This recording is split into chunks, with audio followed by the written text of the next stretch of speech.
নমস্কার, আমি মৌমিতা। আমার কবিতা পাঠ চ্যানেলে আমার সকল শ্রোতা বন্ধু এবং দর্শক বন্ধুকে আন্তরিক শুভকামনা জানিয়ে আজকের গল্প পাঠ শুরু করছি। আজ আমি আপনাদেরকে পড়ে শোনাব অতীন বন্দ্যোপাধ্যায়ের লেখা ছোট গল্প নারীর ছবি। শুনতে থাকুন আজকের গল্প নারীর ছবি। কদিন ধরে বেশ জাঁকিয়ে শীত পড়েছে। সকালের দিকে ঘন কুয়াশা, অনেক বেলা পর্যন্ত বাড়িঘর আবছা অন্ধকার হয়ে থাকে। জানলা দরজা খোলা রাখা যায় না। কখনো কখনো ভিতরে দিনের বেলাতেও আলো জ্বেলে রাখতে হয়। আজ সকাল থেকেই আকাশ মেঘলা, ঝোড়ো হাওয়া বইতে শুরু করেছে। পাহাড়ি শহরটাতে ভোর রাতের দিকে এক পশলা বৃষ্টিও হয়ে গেছে।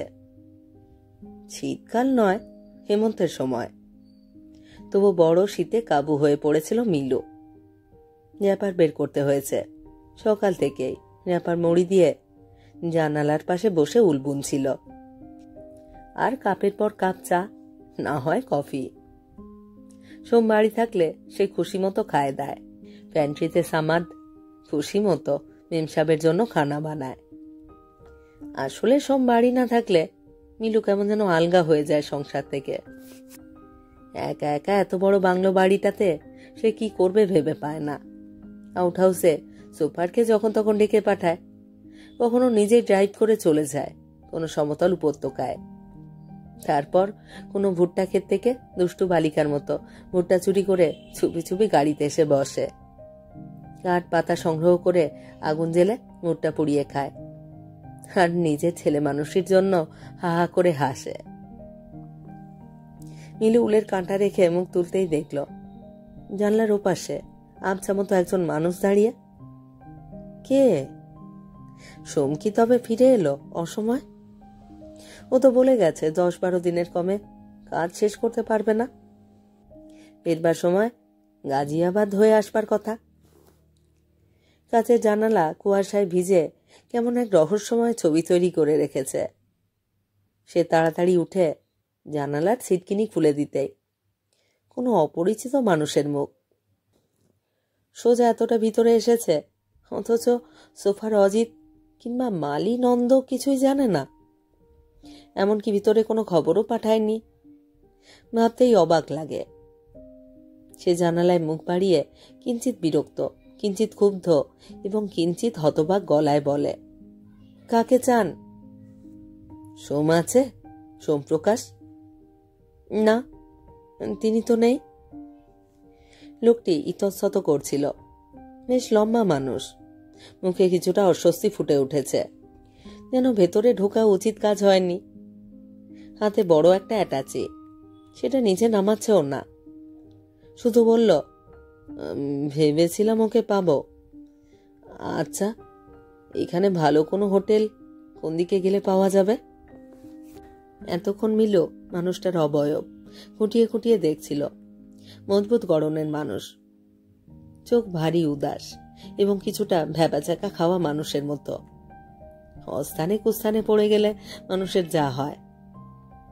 কিন্তু মানুষটা কে? মিলু এখনো ভেবে উঠতে পারছে না। সোমের আত্মীয় স্বজন, দূর সম্পর্কের আত্মীয় কিংবা বন্ধু বান্ধব, সে তো সবাইকেই জানে। সেই মানুষটা নয় তো?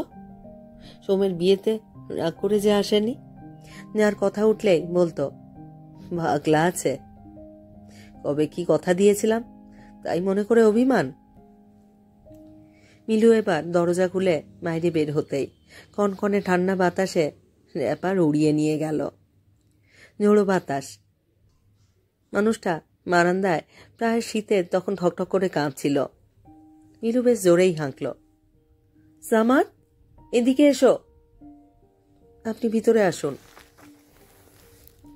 এখানে এত ঠান্ডা পড়বে জানতাম না। সোম কোথায় গেছে? আমার নাম প্রেমাংশু। সঙ্গে সঙ্গে মিলুর ভিতরটা কেমন হিম হয়ে গেল। সে তাকালো। র্যাপার তুলে নিয়ে ভালো করে শরীরটা ঢেকে নিল। ঝোড়ো হাওয়াটা সত্যি আজ প্রবল। সকালের কুয়াশা ঝোড়ো হাওয়ার সঙ্গে পাল্লা দিয়ে দিনটাকে বড় বেশি মাতাল করে তুলেছে। সে নিজেই অ্যাটাচিটা তুলে নিল। শিগগির ভিতরে আসুন, ঠান্ডায় বাইরে দাঁড়িয়ে থাকবেন না। সোম নেই, আর এদিনেই কিনা মানুষটা হাজির। মানুষের কখন যে কি ঘটে। প্রেমাংশু ঘরে ঢুকে বলল, হঠাৎ কি মনে হলো, চলে এলাম। এত দূরে অন্তত একটা চিঠি দিয়ে আসা উচিত ছিল। আপনার তো চিঠি লিখবার স্বভাব নেই জানতাম। সোম তো তাই বলে। চিঠি দিলে উত্তর দিতেন না? না, তা ঠিক নয়। আসলে চিঠি লেখার উৎসাহ কমে গেছে। বয়স হয়ে যাওয়ায় বোধহয় এটা হয়েছে। আচ্ছা, সোম কখন ফিরবে? আপনি আমাকে চিনবেন না। বসুন। সামাদ দাঁড়িয়েছিল, অথচ মেমসাহেব কোনো আর কথাই বলছে না। হুঁশ ফিরতে যেন বলা, সামাদ, জলদি 1 কাপ কফি নিয়ে এসো। দরজা বন্ধ করে দিতেই ঠান্ডা ভাবটা কেমন কমে গেল। চারপাশে বড় বড় কাচের জানালা। এখান থেকে পাহাড়ের সবটাই দেখা যায়। নিচে বনভূমি, রাস্তা, কাঠের রং বেরঙের ঘরবাড়ি এবং সুন্দর পৃথিবী চুপচাপ নিভৃতে যেন জেগে আছে। প্রেমাংশু মসতে গিয়ে চারপাশটা দেখতে দেখতে এমনই ভাবল। তারপর বলল, খুব সকাল সকাল দেখছি সোম অফিসে বের হয়ে যায়। মিলু মনে মনে হাসল, কিছু বলল না। পায়ের পাতা শাড়ি টেনে ঢেকে নিল। কেবল মনে হচ্ছে গলা, হাত, পা সবই যেন বড় বেশি হাঁ করে আছে। এত চেষ্টা করেও সবকিছু যেন ঢেকে ঢুকে রাখতে পারছে না। বড় বেশি অসহায় বোধ করছে। কোনো রকমে বলল, বন্ধুকে না দেখে খুবই দেখছি হতাশ হয়ে পড়েছেন।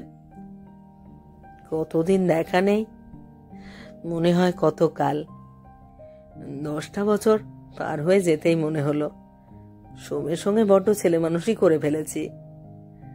জানেন, এখন বুঝেছি পৃথিবীর কেউই কোনো কথা রাখে না। মিলু এমন মানুষের কাছে আর দূরত্ব বজায় রাখে কি করে? কিন্তু কি যে বলবে ভেবে পেল না। প্রেমাংশু কেমন যেন চুপ হয়ে গেল কিছুক্ষণ। সোমের ফিরতে বিকেল হয়ে যাবে না? আমরা কেউ না বুঝি? আপনি সোমের জন্য বড্ড বেশি ছটফট করছেন। আপনার সব আমি জানি। মিলু বলতে গিয়েও বলতে পারল না, শুধু বলল, ও না থাকুক, আমি তো আছি। ও অফিসের কাজে ট্যুরে গেছে। ও আপনার সব আমাকে বলেছে। সব? কিন্তু সেই কথাটা? প্রেমাংশু ভাবল, সোম আর যাই বলুক, সেই আশ্চর্য গোপন কথা স্ত্রীকে কেউ বলতে পারে না। তারপর দুজনেই চুপচাপ। মিলু আর চোখে আমার মানুষটাকে চুরি করে ভালো করে দেখতে চেষ্টা করল। আসলে পরিচয় দেবার পর থেকেই সে আর সোজাসুজি তাকাতে পারেনি। কতকাল পর সেই কিশোর বয়সের সুষমা সারা অঙ্গে লেপ্টে গেল যেন। সে কেমন কিঞ্চিত বিমূঢ় হয়ে পড়েছে। সহসা কথা বলছে, আমার চুপ হয়ে যাচ্ছে। সহসা কথা বলছে এজন্য কতদিন সোম প্রেমাংশুর অদ্ভুত অদ্ভুত গল্প বলে উত্তপ্ত করে দিয়েছে তাকে। কতদিন শরীর ভালো না। সোম, আজ আর কিছু নয়, চুপচাপ শান্তশিষ্ট বালকের মতো শুয়ে বড়গে বললেই সোম বলতো, বুঝলে প্রেমাংশু একদিন কি কাণ্ডই করলে। সাইকেল থেকে নেমে সোজা অপালার কাছে চলে গেল। অপালা ফুল তুলছিল। ছোঁড়া দুটোকে অপালা দেখেছে, সকাল হলেই ঘুরপাক খায়। আজ কিনা সোজা বাগানে গিয়ে কি বলল জানো? আমার বন্ধু সোম আপনার কাছ থেকে ফুল চেয়ে নিতে বলেছে। সোম ফুল ভালোবাসে। মিনু বলতো, ও ফুল ভালোবাসত না? প্রেমাংশুর কথা উঠলে মিলু শরীরে কি যেন টের পায়। সে জানত তার আর রক্ষে নেই। সোম তাকে ঠিক জায়গা মতো নিয়ে যাবার চেষ্টা করছে। হাই ওঠার মতো করে বলতো, তোমার বন্ধুর কথা বাদ দাও। আরে শোনোই না। পাশে বসে তখন ছেলে মানুষই। আচ্ছা, প্রেমাংশু সেই কথা মতো যদি হতো কেমন হতো বলো তো? নীলু বুঝতে পারত রক্তের নদীতে কেউ তুফান তুলে দিয়েছে ততক্ষণে। সে স্থির থাকতে পারত না, নিজে সরে গিয়ে সোমকে জায়গা করে দিত। সোম বুঝতে পারত পালে হাওয়া লেগেছে। তবু খেলা নিরন্তর এক সুষমা বয়ে আনে। সোম পাশে শুয়ে বলতো, যে কোনো মেয়ের পক্ষে ওকে পেরে ওঠা কঠিন। মিলু হাই তুলে বলতো, তাই বুঝি? আসলে ভিতরটা তখন কি যে শিরশির করছে বুঝতে দিত না। সোম জানে ঠিক সময় হয়নি। সোম চায় মিলু ওকে সাপটে ধরুক, পাগলের মতো সাপটে ধরুক। সেটা যতক্ষণ না হচ্ছে সোম ততক্ষণ ভাজা মাছটি উল্টে খেতে জানে না। সেই মতোই শুয়ে থাকে। কি আশ্চর্য বলো, অপালাকে আমরা দুজনেই ভালোবাসতাম। আমার তো তখন সুন্দর মেয়ে দেখলেই ভালোবাসতে ইচ্ছে করত। প্রথম বয়সে মানুষের যা হয়, কিন্তু প্রেমাংশটা সত্যি ভাবা যায় না। পাগলের মতো কথা। আমরা দুজনেই ভালোবাসবো, দুজনেই ওর ঘরে যাব। তারপর সোম হা হা করে হাসত, বলতো, আমি ঘরে থাকলে তুমি বুঝবে কি করে? মিলু আর পারত না।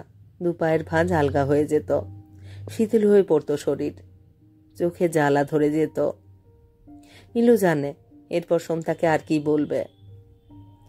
সোম কিন্তু কিছু আর বলতো না, কারণ সে জানে সেই অপরিচিত সুঠাম যুবকের কথায় মিলু এখন বড় ক্ষিপ্ত।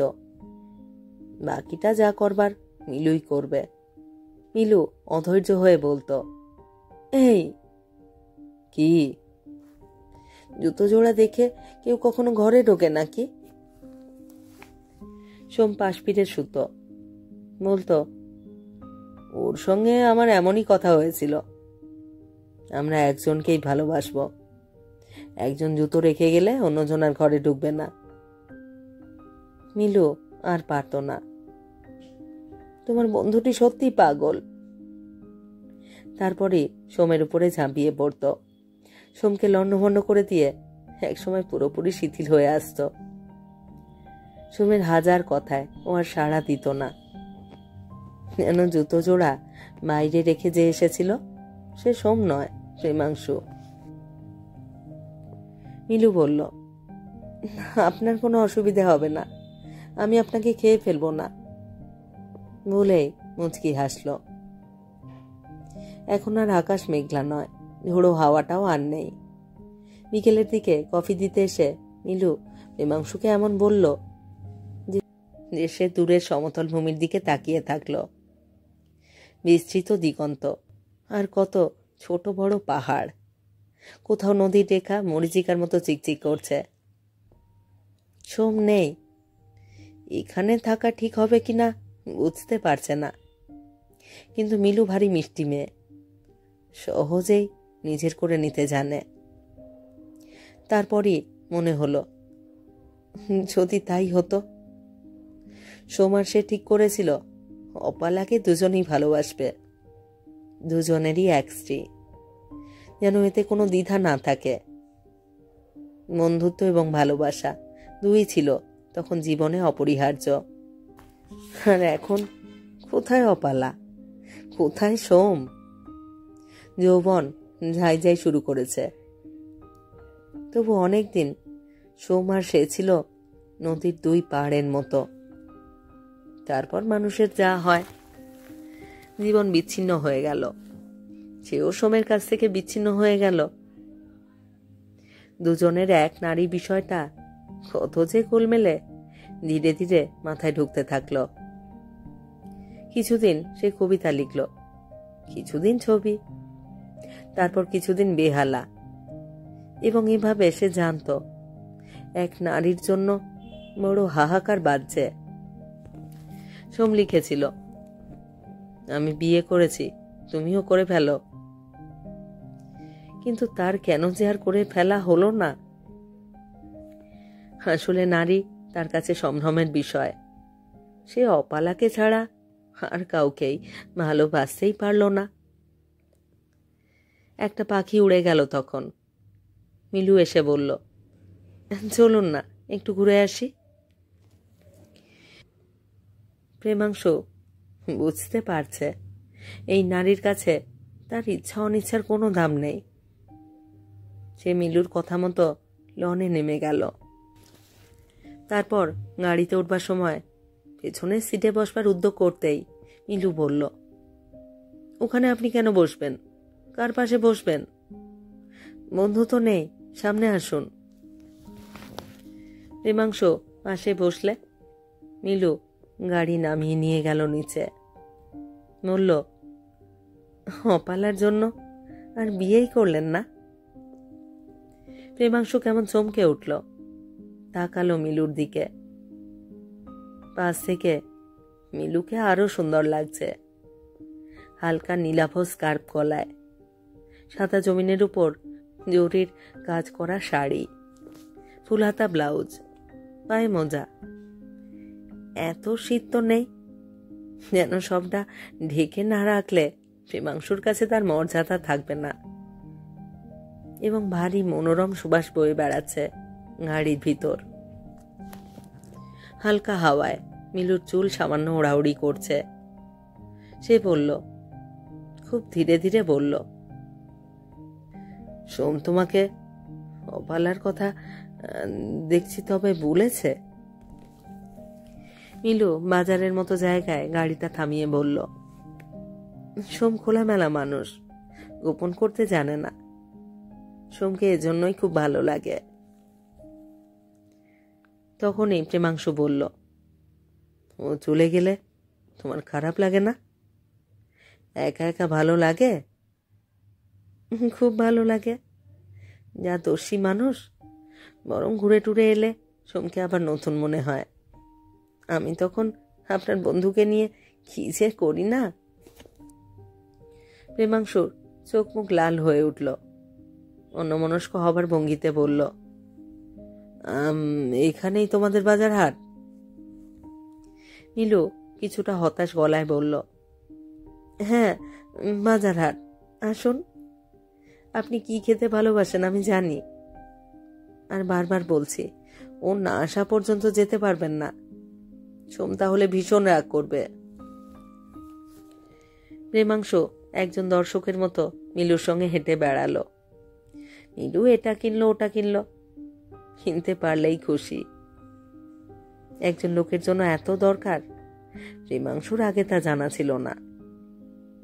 গাড়িতে ফেরবার সময় মিলু বলল, কাল ন্যাশনাল পার্ক যাচ্ছি, পরশু ফলস দেখতে যাচ্ছি, তারপরের দিন ড্যাম, তারপর নাহাটার কালীবাড়ি। শেষে মিলু দম ফেলবার জন্য যেন থামল। প্রেমাংশু বলল, তারপর কোথায়? মিলু বলল, সেই তো, তারপর কোথায়? গাড়িটা বাঁ ঘুরতেই এক পাহাড় শীর্ষ ভেসে উঠল। সেই সূর্যাস্তের রং, সোনালি পাহাড় শীর্ষ মজার ছবি ফুটিয়ে তুলল। প্রেমাংশু সেদিকটায় অপলক তাকিয়ে থাকল। মিহি গলা ভেসে এলো মিলুর, দূরবর্তী কোনো নীহারিকা থেকে, যেন সে বলছে, ভালোবাসলে সব নারীকেই ভালোবাসা যায়। একজনের জন্য কেউ এতকাল বসে থাকলে জরা এবং মৃত্যু দুই তাকে বড় তাড়াতাড়ি গ্রাস করে ফেলে। আর যাই হোক, আপনাকে আমি এত তাড়াতাড়ি বুড়ো হতে দিচ্ছি না। প্রেমাংশু গাড়ি থেকে নামতে গিয়ে হোঁচট খেল। মিলু বলল, লাগলো না তো? না। ধীরে ধীরে প্রেমাংশু এগোতে লাগলো। লনে কিছু হেমন্তের ফুল ফুটে আছে। বাগানটার দিকে মিলুর নজর আছে তাহলে। মানুষ সব সময় মনোরম ভাবে বাঁচতে চায়। একা একা ভালো লাগা সত্যি কথা না। মিলুর কাছে এসে একদিনেই তার সব কেমন যেন ওলট পালট হয়ে যাচ্ছে। এক দণ্ড তাকে বসতে দিচ্ছে না, একটা না একটা নিয়ে মাতিয়ে ডেকেছে। শুনবেন বলেই কোনো রেকর্ড বা কোনো রবীন্দ্রসঙ্গীত অথবা হাহা করে হাসি। তারপরই রাত বাড়বার সঙ্গে সঙ্গে চট করে বলে ফেলা, জুতো জোড়া খুলুন, দরজার সামনে রেখে দিন, বন্ধু এসে টের পাক আপনি ভিতরে আছেন। প্রেমাংশু কেমন যেন হতভম্ব হয়ে গেল। শোবার ঘরে একটা নীল রঙের ক্যালেন্ডার, পাট ভাঙা সাদা চাদর আর বড় যত্নে কারুকাজ করা টেবিলে জল রেখে যাবার সময় কথাটা বলল মিলু। তারপর অদ্ভুত নিয়মান আলোর মধ্যে মিলিয়ে গেল। সে বুঝতে পারল খুব ধীর পায়ে মিলু হলঘর থেকে পার হয়ে ওদিকের ঘরগুলোর দিকে যাচ্ছে। সে নীল রঙের ক্যালেন্ডারগুলির দিকে তাকিয়ে চোটের শব্দ শুনতে থাকল। দরজা বন্ধ করতে গিয়ে দেখল ভেতর থেকে বন্ধ করবার কোনো রাস্তা নেই। সে আরো বিহ্বল হয়ে পড়ল। তাকে এখন মাঝ পড়া মানুষের মতো লাগছে। পেছনে নীল রঙের ক্যালেন্ডারে এক উলঙ্গ নারীর ছবি। দু হাত তুলে কোনো বালুকা বেলার দিকে ছুটে যাচ্ছে।